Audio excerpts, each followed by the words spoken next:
Okay, Assalamualaikum warahmatullahi wabarakatuh. My name is Mohamad Razif bin RAHMAN from Group 6A, and today I will talk about this Arduino project. Basically, in this video, I will explain on how to use this ultrasonic sensor of HCSRO4 with Arduino Uno to make an ultrasonic distance sensor just like the ultrasonic sensor that we use in cars for parking assistance or robotics. Let's start with a component and the circuit connection. We start with the Arduino.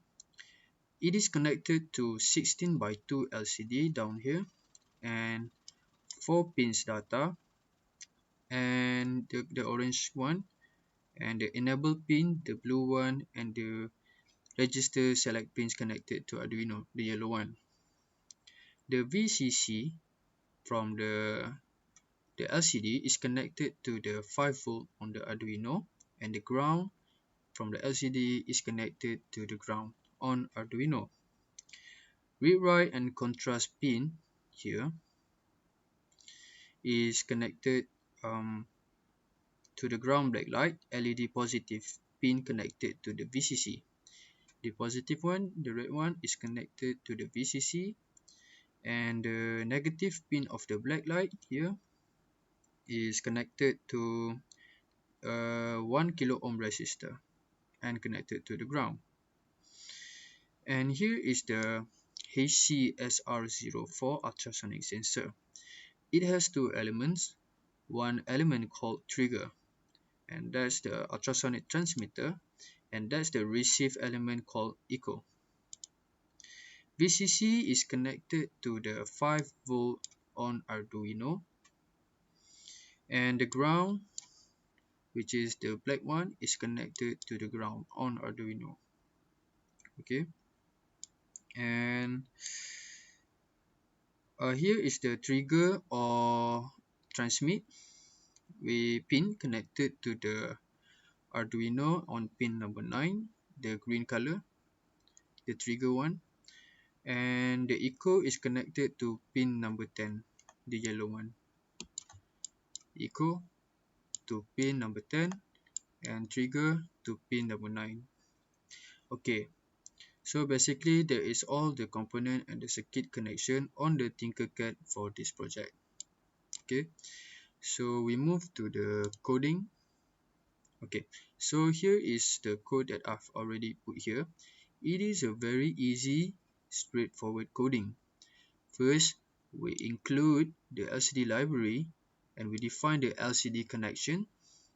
And here we define all the constant, which is the trigger pin, pin number 9, as we've seen on the connection, and the echo pin, pin number 10, as we've seen also on the connection. Okay, and here is the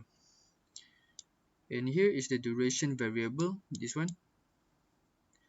and the distance variable, which is the centimeter, which is in centimeters and inches. Okay, and then we start the LCD here, and we initialize the LCD and we define the pin mode for the triggering pin as output and the echo pin as input. Okay, and down here we continue to the loop function down here. Just like in the radar, we send low and high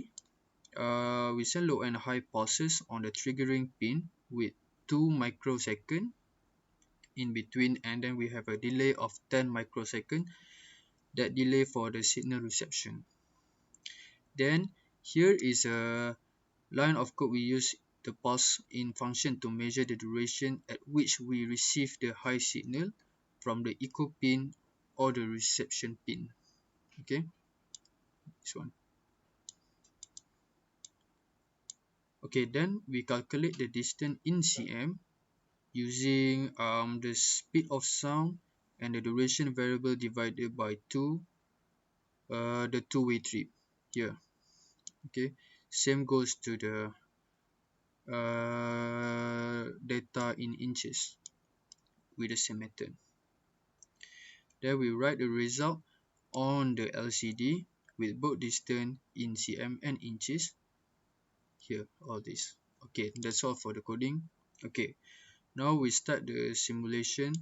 Here is we start first. Okay, here is in cm. Okay, and here is in inches, and that is calculated by our ultrasonic distance device here.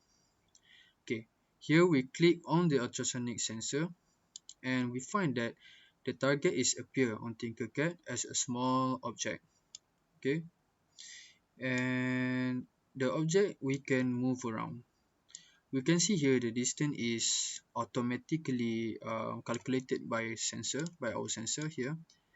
As you can see here, it's 120 cm, which is 66 inches. Okay, we can also change the distance and look at the result shown. The result is almost instant. As we know, the ultrasonic beam has a cone shape. Then we get the target out of the shape. It's no longer detected because of the way of the ultrasonic waves move into the air. Okay, when we get it back inside the detection area, we find that it's responding to the ultrasonic wave going from the transmitter, bouncing on the target, and then coming back to the receiver. Okay, that's the same way the ultrasonic sensor on the car parking assistant or in robotic.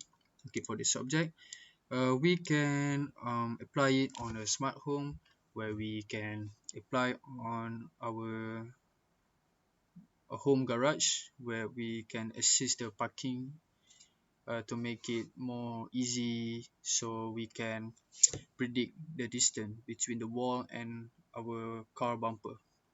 So I think that's all for me. Thank you.